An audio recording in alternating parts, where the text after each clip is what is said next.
Assalamualaikum warahmatullahi wabarakatuh. Sebelumnya perkenalkan, saya Amaldo Firjara Haditane, mahasiswa S1 Digital Neuropsikologi atau di bawah naungannya psikologi di Universitas Insan Cita Indonesia. Pada video kali ini saya ingin menjelaskan ya terkait pentingnya stimulasi perkembangan sensori motorik pada anak usia bayi hingga 3 tahun pertama. Oke, pertama, saya ingin menjelaskan latar belakang ya, terkait perkembangan sensori motorik pada anak usia dini. Nah, pada usia 0 sampai 3 tahun, anak itu mengalami perkembangan otak dan sistem saraf yang sangat pesat. Perkembangan ini sangat dipengaruhi oleh stimulasi yang diterima dari lingkungannya, terutama dari stimulasi sensorik berupa indera dan juga motorik berupa gerakan. Sensori motorik merupakan kemampuan integrasi atau menghubungkan satu sama lain ya antara sensasi yang dia terima oleh inderanya dan respon gerakan tubuh yang dihasilkan oleh si anak. Stimulasi yang tepat pada masa ini menjadi fondasi utama oleh orang tua bagi perkembangan kognitif atau pikirannya, sosial, emosional si anak, dan juga fisik anak di masa yang akan datang. Nah, komponen apa saja sih dalam perkembangan sensorik motorik? Itu hanya ada dua, yaitu sensori dan juga motorik. Kalau sensori itu berkaitan dengan indera, yaitu melibatkan penginderaan melalui 7 indera utama, yaitu penglihatan, pendengaran, penciuman, perabaan, pengecap, vestibular atau keseimbangan tubuh, dan propriocepsis atau kesadaran posisi tubuh. Sedangkan bagian yang motorik itu meliputi motorik kasar seperti gerakan besar yang membutuhkan energi yang lebih besar, contohnya adalah merangkak dan juga berjalan, dan ada juga motorik halus seperti gerakan kecil ya, seperti menggenggam dan juga memegang pensil atau alat tulis ya, menggerakkan jari dan sejenisnya. Nah, manfaat, stimulasi, sensori motorik ini yang harus dimengerti oleh orang tua, yang pertama adalah meningkatkan koordinasi tangan, mata, dan motorik halus si anak.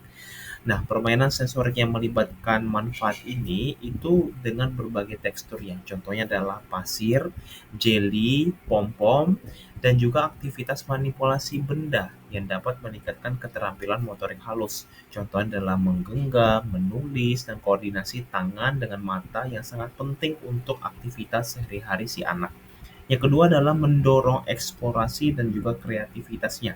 Nah, stimulasi sensori memungkinkan anak itu mengeksplorasi atau mencari lebih dalam berbagai sensasi dan merangsang kreativitasnya serta konsentrasi. Contohnya melalui permainan dengan media cat, pasir kinetik, plastisin yang lunak ya, atau squishy pop-up. Nah, semua benda-benda yang lunak yang enak digenggam itu akan mendorong eksplorasi si anak. Dan selanjutnya itu adalah mendukung perkembangan kognitif atau pikiran dan juga bahasa si anak. Dengan stimulasi sensori yang seragam, anak itu akan belajar objek, warna, suara, pola yang akan membantu perkembangan bahasa dan juga kemampuan berpikir anak. Yang melatih anak agar bisa untuk menganalisis apa yang ada di depannya. Selain itu juga meningkatkan perkembangan sosial dan emosional si anak ya dengan melakukan aktivasi stimulasi yang dilakukan secara interaktif dengan orang tua atau teman sebaya itu dapat memperkuat kemampuan sosial dan emosional anak. Contohnya adalah berinteraksi dan membangun kepercayaan diri anak dengan anak yang lain. Baiklah, selanjutnya adalah metode dan media stimulasi sensori motorik. Nah, banyak penelitian yang menunjukkan bahwa stimulasi motorik halus dan sensori itu dapat dilakukan melalui berbagai media. Di sini saya ambil hanya tiga. Yang pertama adalah permainan sensori dengan media bertekstur yang juga ringan untuk dipegang. Contohnya adalah pasir kinetik, jelly, pom-pom, plastisin, squishy, pop-up itu sangat efektif untuk melatih motorik halus dan sensori taktil anak di usia 1 sampai 3 tahun. Yang kedua adalah aktivitas bermain 7 indera.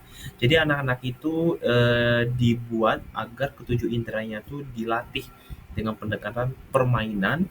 Contohnya adalah menstimulasi perkembangan sensorik ini secara menyeluruh dan terintegrasi, mulai dari penglihatan, pendengaran, penciuman, peraba, pengecap, vestibular, dan juga proprioseptif si anak. Yang terakhir adalah frekuensi dan durasi stimulasi. Ya, kita tahu semakin lama seseorang anak atau seorang manusia melakukan hal yang sama walaupun diperlakukan dengan cara yang berbeda, maka anak-anak akan mudah tuh untuk melatih sensori motoriknya. Ya, media seperti pasir kinetik dan juga plastisin yang digunakan 2 kali seminggu itu juga terbukti efektif dalam meningkatkan kemampuan motorik halus anak usia prasekolah. Nah, setelah orang tua memahami media yang harus digunakan untuk mengembangkan sensori motorik anak, maka orang tua juga harus memahami tahapan stimulasi sesuai usia si anak. Pada tabel di samping, ini adalah usia dan fokus stimulasi sensori motorik si anak. Pada 0 sampai 6 bulan pertama, fokusnya adalah stimulasi indera peraba di kulit, penglihatan di mata, pendengaran di telinga, dan refleks motorik di saraf. Dan juga contohnya yang pertama adalah sentuhan lembut ya, suara musik, mainan, berwarna kontras, dan lain-lain. Yang kedua adalah 6 sampai 12 bulan ya.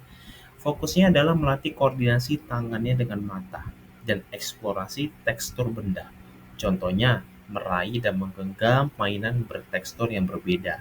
Misalkan balok kayu dengan plastisin yang lunak ya, itu anak-anak akan mudah untuk menganalisis, wah ini beda nih teksturnya, dan melakukan perkembangan pada kognitif si anak.